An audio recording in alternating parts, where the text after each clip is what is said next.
Let's continue in this segment to learn about exaltation. What is exaltation? Is the highest potency that a planet receives. Indeed, it's not in its home sign, but it's in such location that is accelerating its growth and the planet can thrive there. It's even sort of a better than their home. It's where the planets received all the food and the right environment and condition for it to thrive. Let's try to find some understanding before I expect you to memorize the location. This is all logic and we can understand it. So let's see where the planets are exalted. Usually those planets that have two placement rulership in the chart, as in the sidereal and the ancient astrology we consider. So the sun is exalted in Aries.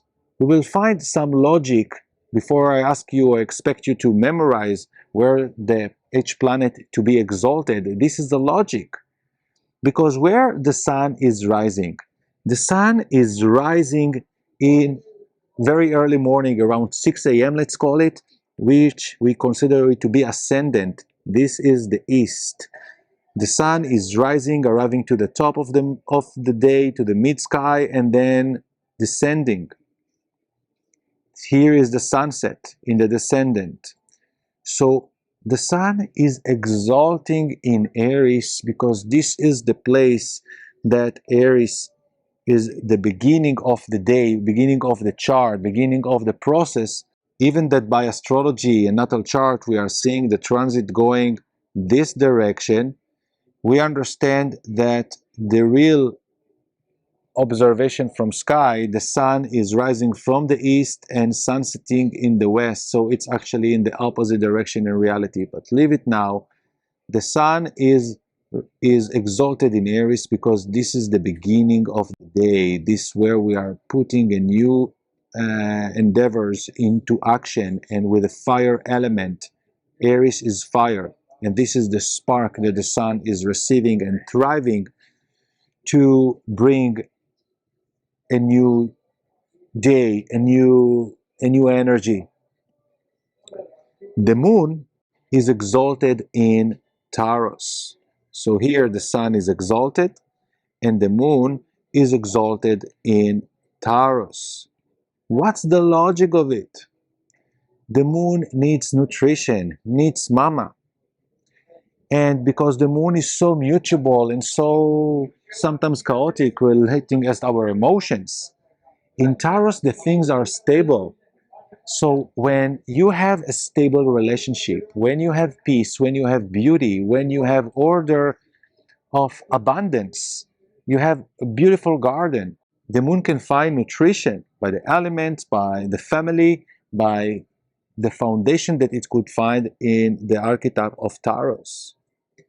Mercury is exalted in Virgo. We know that Mercury is ruling both Gemini and Virgo.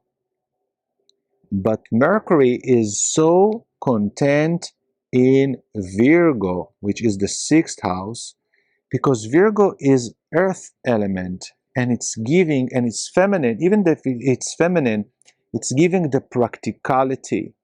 All the changes in mind and air ideas that it has in its home position of Gemini, in Virgo, when Mercury arrives, it has all the tools and the ways to fix things and to put things together in something that is working, and it's become more focusing on the now.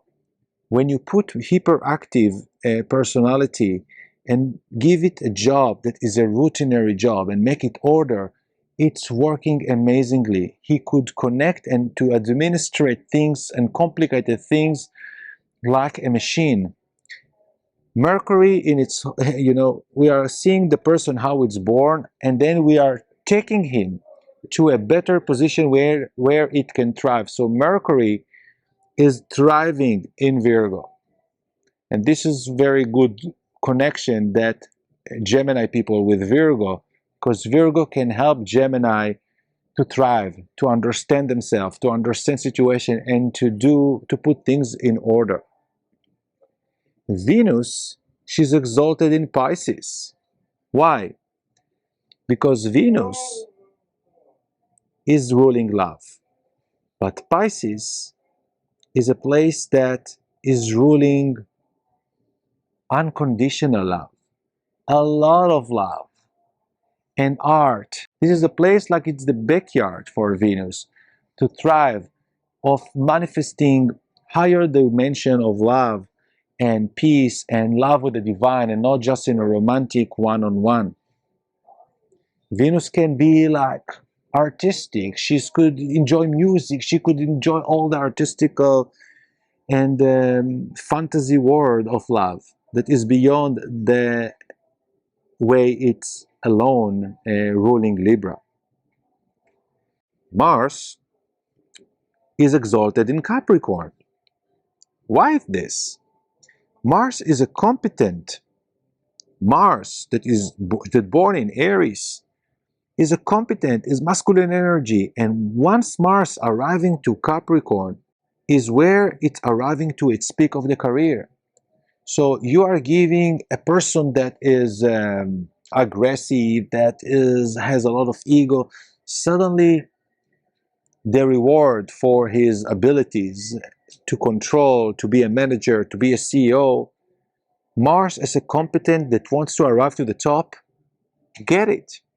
Is pushing forward, competent, and arriving all the issues of contracts and home and friend, arriving to be a prime minister. And we see a lot of generals that become the president of the government. This is the exaltation of the man of Mars arriving to Capricorn. So people or events that are signed or happened when Mars in Capricorn, Mars is very strong and will emphasize in their chart a significant, positive, significant results to change things, to get independent, to have more defined targets, etc. Jupiter is exalted in Cancer. And why is this? Why Jupiter is exalted in Cancer? And I know that exaltation and fall position are things that you mostly need to understand the logic before even just remembering it like linear way. Cancer is giving security and safety of the zone.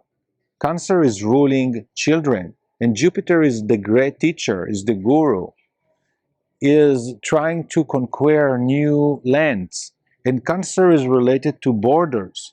So when you are giving Jupiter a zone and a safe place to teach, to thrive, Jupiter is expanding there and create and bringing more, or growing the family, growing the community, growing the food. It's all about grow. So in Cancer, things can grow very well. So imagine a person that has a moon exalted in Taurus and Jupiter in Cancer. It's a very strong person that could be a great chef or a great agriculture or a very great family, very strong and rich family. Saturn is exalted in Libra. Why? Because Saturn wants to control and create order and structure between people. We know that Capricorn is also ruling Aquarius and Capricorn. When those are a lot of people, this is the organic place for Saturn to control. But in Libra, we are speaking about the institution of marriage, because it's much easier to Saturn to rule relationship and people in a more personal way. So when you are giving to Saturn the place of Libra, he wants commitment. So why? Saturn feels easy to commit. With Saturn, we are speaking about commitment and going full in something with integrity. When we are speaking about relationship, Saturn in Libra is speaking about the marriage institution. So when you are putting Saturn in commitment, okay, I commit to you, we are doing business together. This is the integrity that Saturn knows to manage the best. This is about our fidelity, our trust on each other, and the commitment to do something together. Of course, that the opposite of exaltation of the planets will be a place of a fall position. So what is the fall position?